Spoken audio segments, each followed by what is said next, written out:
बिस्मिल्लाहिर्रहमानिर्रहीम। अस्सलाम वालेकुम स्टूडेंट्स, आज हम लेंगे सेकंड लेक्चर। कल जहां हमने टॉपिक ख़त्म किया था वो था salient features of organic compounds. Basically हम डिस्कस कर रहे हैं इंट्रोडक्शन ऑर्गेनिक केमिस्ट्री के हवाले से। हाइड्रोकार्बन्स को हमने कल डिस्कस किया था, उसी हवाले से हम आज उनके जो स्पेसिफिक फ़ीचर्स हैं उनको आज स्टडी करेंगे।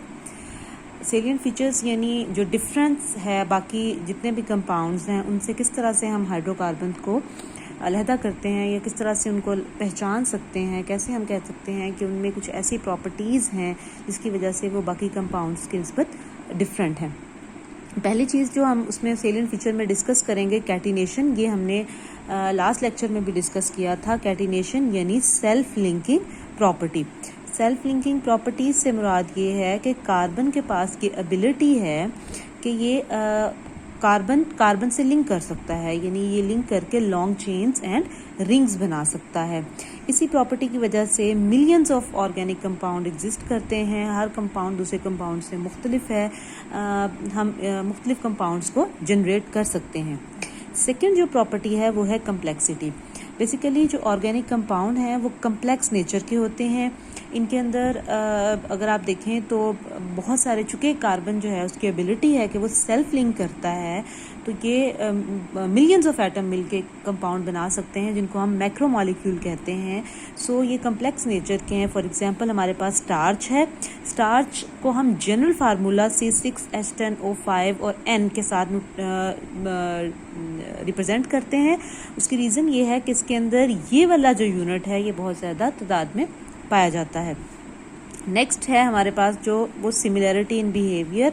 बेसिकली ऑर्गेनिक कंपाउंड्स जो हैं वो बिहेवियर में सिमिलर होते हैं, एक दूसरे के साथ मिलते जुलते बिहेवियर के होते हैं। इसी वजह से हम इनको होमोलोगस सीरीज़ में कन्वर्ट करते हैं, उसके साथ इसकी स्टडी को आसान बनाते हैं। होमोलोगस सीरीज़ यानी जो एक जैसे फंक्शनल ग्रुप वाले कंपाउंड हैं वो एक ही सीरीज़ के अंदर हम फॉल कर लेते हैं। लाइक अगर आप देखें तो अल्केन्स हैं हमारे पास।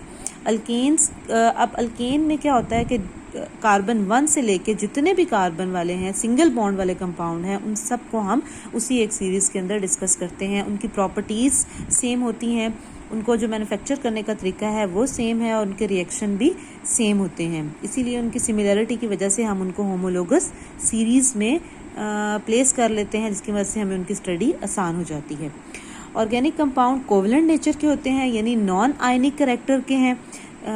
नॉन आयनिक करैक्टर के होने की वजह से ये इनकी जो आपस की बॉन्डिंग है एटम्स के दरमियान वो कोवलेंट है। आइसोमेरिज्म क्या है? आइसोमेरिज्म यानी आइसो सेम, मेरिज्म यूनिट। मतलब इसको अगर हम डिफ़ाइन करें तो ऐसा फिनोमिना जिसमें जो कंपाउंड्स हैं उनके मॉलिक्यूलर फार्मूलाज तो सेम होते हैं लेकिन उनके स्ट्रक्चरल फार्मूलाज डिफरेंट होते हैं। ये ऑर्गेनिक कंपाउंड की सबसे बड़ी एबिलिटी है कि उनके जो मॉलिक्यूलर फार्मूला है वो एक जैसे हैं लेकिन उनके स्ट्रक्चर्स डिफरेंट हैं। इनको हम फर्दर आगे एक्सप्लेन करेंगे कि किस तरह से ये आइसोमेरिज्म को एग्जिबिट करता है। रिएक्शंस की अगर आप बात करें, चूँकि ये कोवलेंट इन नेचर हैं और आपको पता है कोवलेंट कंपाउंड्स जो हैं वो उनका रिएक्शन स्लो होता है, आयनिक कंपाउंड का रिएक्शन फास्ट होता है, इसीलिए ये टाइम टेकिंग है। इनके रिएक्शन स्लो होते हैं, आहिस्ता आहिस्ता रिएक्ट करते हैं, टाइम कंज्यूमिंग प्रोसेस है। सॉल्युबिलिटी की जहाँ तक बात है तो ऑर्गेनिक कंपाउंड्स में जो बेसिक फार्मूला हम किसी भी कंपाउंड को डिज़ोल्व करने के लिए लगाते हैं वो हम लगाते हैं लाइक डिज़ोल्व लाइक। मतलब जो जिस तरह का होता है वो उसी तरह के कंपाउंड को अपने अंदर डिज़ोल्व करता है।